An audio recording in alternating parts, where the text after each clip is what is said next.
Sick and Lit examines those awkward moments in life that are so traumatizing that you have no other choice but to step back and ask, is this actually happening right now? And most times, it is. Unless you're like one of our lead characters, Sam, who suffers from mental illness. Well, very, very mild mental illness. Mild mental illness? That's like being a little bit pregnant. What's good, y'all? It's your girl Mars Mercury here at Raw Art TV. Today I am sitting next to some beautiful queens. I'm going to have them introduce themselves. We're about to get to know them and see what they're about. Hi, I'm Misha Jean of Suppressed Deity. I am Gabrielle Fairfax of Suppressed Deity. Monica Cooks and I play Kyoko. I'm Ariel McDonald and I play Sam. Hey, that's the Sick and Lit crew and the Suppressed Deity crew. So first questions first, what's the source that make y'all gifted?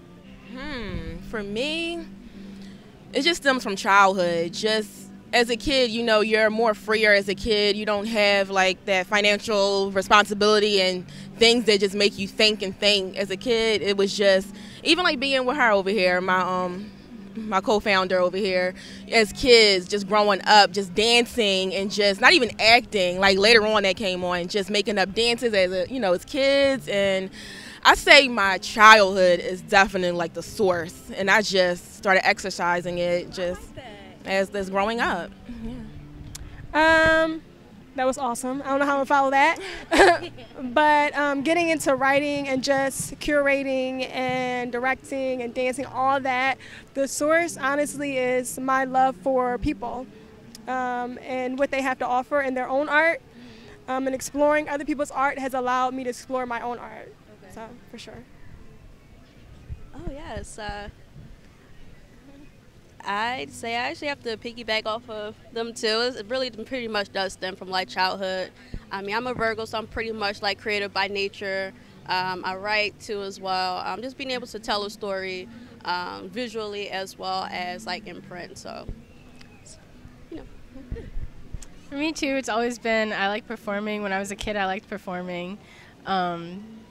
And I just like being creative and putting myself out there and trying not to like be so self-conscious and putting myself in a box. And so this way, that's where my source comes from. So yeah. Yes, I love those answers. So, I mean, is that what you would say were also discovered, or how you guys discovered yourselves as artists from like that gifted source, like from your childhood and you just from dancing and you just also childhood and creation process and stuff?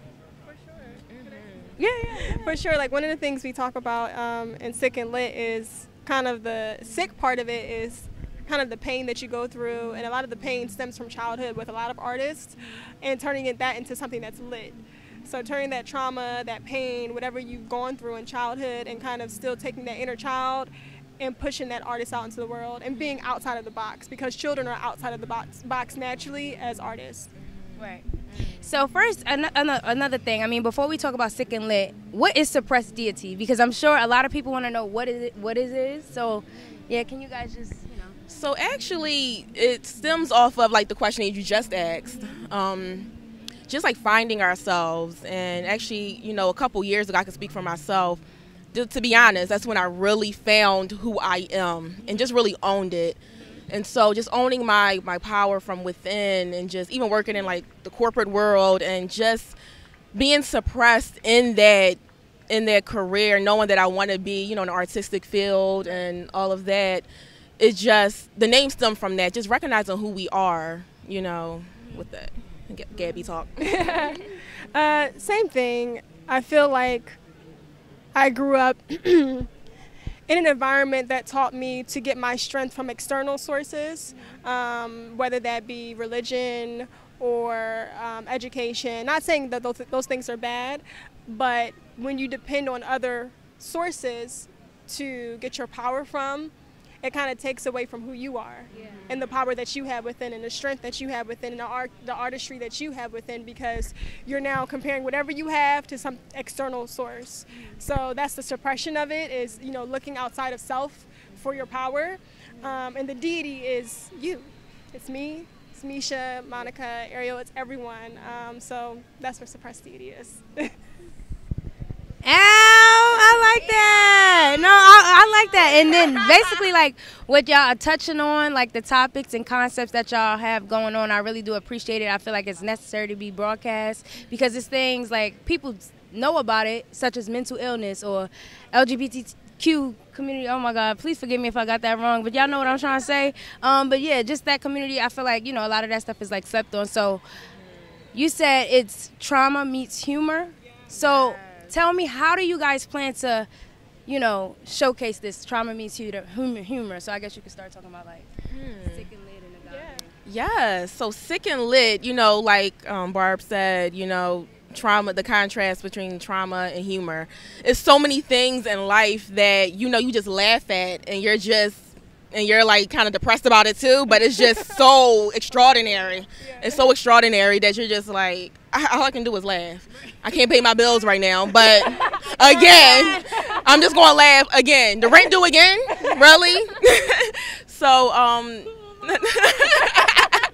right. So, you know, the series represents, you know, millennials, also like other groups as well. But we were focused on, you know, with our trailer as well, you know, millennials, things like finances, dating, you know, in the millennial age, so like online dating, you know, and it's so broad, all the stuff that we're going to talk about. So we're actually, you know, I'm going to let Gabby talk and we're going to have the characters talk about their role. Yeah, sick and lit, like you said, trauma and humor. You said most of it. But a lot of things like mental illness, people look at it, they're like, it's not a laughing matter. But a lot of times you have to laugh at certain things. And mental illness can be anything. It can be depression, it can be schizophrenia, it can be a lot of different things. And you have to find something to smile about. And one of our characters, Sam, played by Ariel, you know, she deals with mental illness, which can also be, you know, traumatic. But she also deals with being a black woman and gay. And that in itself can be traumatic in the society we live in. So dealing with all these different identities, I'm black, I'm gay, I suffer from mental illness, and now I have to find somebody to date me, you know, while still holding on to myself and being confident in myself. So that's definitely sick and lit. So Sam, tell me, how is it, like, wait, why are y'all laughing? It was like, so Sam. Wait, no, yeah, because like, how do you feel like playing this role? You know, like she said, mental illness, black, gay, you know, and just like the overall character. How is it for you playing that role, and how, I guess, relatable? Even if you aren't, just like how relatable do you feel to it? Well, I enjoy playing the characters. I think that every like topic that you just touched on, every part of Sam, it's just who she is. There's lots of people in society that have like the same things going on with them, and it's good to just like show it and broadcast it, and so that they can be like, oh look, there's somebody like me on television, you know. And so like a lot of people do suffer from mental illness, and so like they said, we have to like laugh about it, and that's what Sam does. She just tries to like look past everything, and she just tries to be like a happy person, and so yeah. And you play Kyoko? Kyoko. Okay, sorry. So you're playing her partner, right? So how is that, you know, you having a partner in the show that is suffering from like a mental illness and just like society being a shithole? Call it what it is. I can't. Dating Sam is definitely a task. I mean, it really is, because Kyoko's from more like the, I won't say like corporate side, but she's more upper class of a character, and Sam's more like free spirited. And then it's like when we're talking, I'll be like, sorry, Kyoko. Right? Okay. Same difference, right?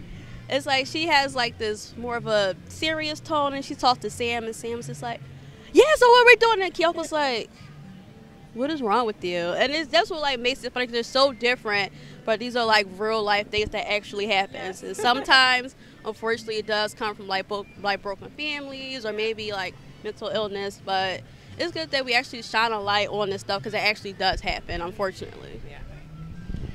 So, for Gabby and Mish, how did you guys? Who wrote the script, or did you both of y'all? Mm-hmm. Okay. And how long did it take y'all to write the script? And how did you guys pick and choose the people that y'all wanted to play these roles? Awesome question. Mm-hmm. Oh, good. Oh, okay. Honestly, we always talked about how these sick and lit moments happen. But then one day we locked ourselves in my room. Yes. And we were like, no, let's actually write these stories out. And we came up with, the 2 plot lines for Taylor and also for Sam. Probably within, an hour or 2? Oh, yeah, it was. Yeah, it was so, very when you lock yourself in a room with another artist and you are an artist and you just start flowing, and I mean, we have so much material from like this day and age. Just go on social media and you'll find a whole script there. But it really came from, this flowing naturally. Like most art is natural, right? We really went into it open in terms of like look wise, and we just wanted great talent. That was the main goal. So these girls over here, they gave us a run for our money in a selection process. We went into this thinking, oh, it's going to be easy to pick these actors. I mean, when I say these girls came in there and showed up and showed out, we took forever. Yeah, and then we also had appointments as well for the auditions. And when they came in, they did not make it an easy task. We had to sit there. We deliberated for like an hour or 2, and trying to. We let them read. Yeah, we let them read for like all different types of like genres, and like a comedic, monologue, dramatic, like a dramedy. Well, actually, the series is a dramedy. So a dramatic role, and see how they transitioned from the monologue to the next. And because how did we do it? Did we do dramatic first, or we made it hard? So we made it comedic, and then we made them go dramatic, which is harder. Mm-hmm. We wanted to see that, and so when we did that, we were like, "Oh, it's going to be easy," because not many people can do that. But these girls over here, they killed it. So that was our process for choosing the characters, and yeah. That's what's up, yo. I'm so excited to see more. I can't wait for y'all to, continue recording and putting out more projects. So you guys also have something called Agave. Yeah. So for the people that don't know much about it, can you just give them, a little background knowledge of that and what it is? Sure. Yeah. Oh, go ahead. So Agave, so that is articulation. A for articulation, G is for gestation, A is for articulation, gestation. I'm running, so I got a blank. Vision and evolution. Okay. The other A will come back to me, but basically it's a docu-series. It's more serious, and it's based on the stories of underrepresented artists. So artists who are within themselves against societal norms. That could be based on sexuality, it could be based on gender, it could be based on background, it could be based on anything. But any of the artists who feel rejected and don't get the appreciation that they deserve, we want those artists, and we want to tell their stories, and we want to provide a platform for them. So that is Agave. Yes. So what are you guys' overall goal with Suppressed Deity? Our overall, it's a lot, a whole lot. We have a lot of plans and stuff still being added. We want to, we want to definitely work with our community a lot more. We're actually starting that process now. We have workshops planned, some dance workshops. We have just getting into the community, just different bookstores, going in there, hosting things, and of course more documentaries and series and films and stuff. We have so much in the works, so much planned. Yeah, for sure. And I think our overall goal is also to bring those underrepresented groups out into the public eye and let them know, you matter. And as Ariel was speaking about before, oh, there's me on TV, or there's me in this docuseries, and make everyone feel accepted, but also individual. Yeah. You don't have to lose your identity just because you're now represented, in a series or a docuseries. And also, I think a big thing is getting these underrepresented groups, especially people and artists of color, paid the way they need to be paid. and you have to make them wanted. You have to make them, and that's hard, especially in the industry that we're working in. But the more you put these people out there, and by these people I mean us, our community, the more, we will be sought after. Right. So, paid, and paid. Yes.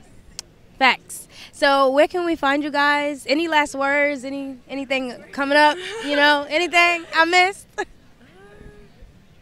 Our Instagram is suppressed_deity. So you can find us there. We'll have all our updates there.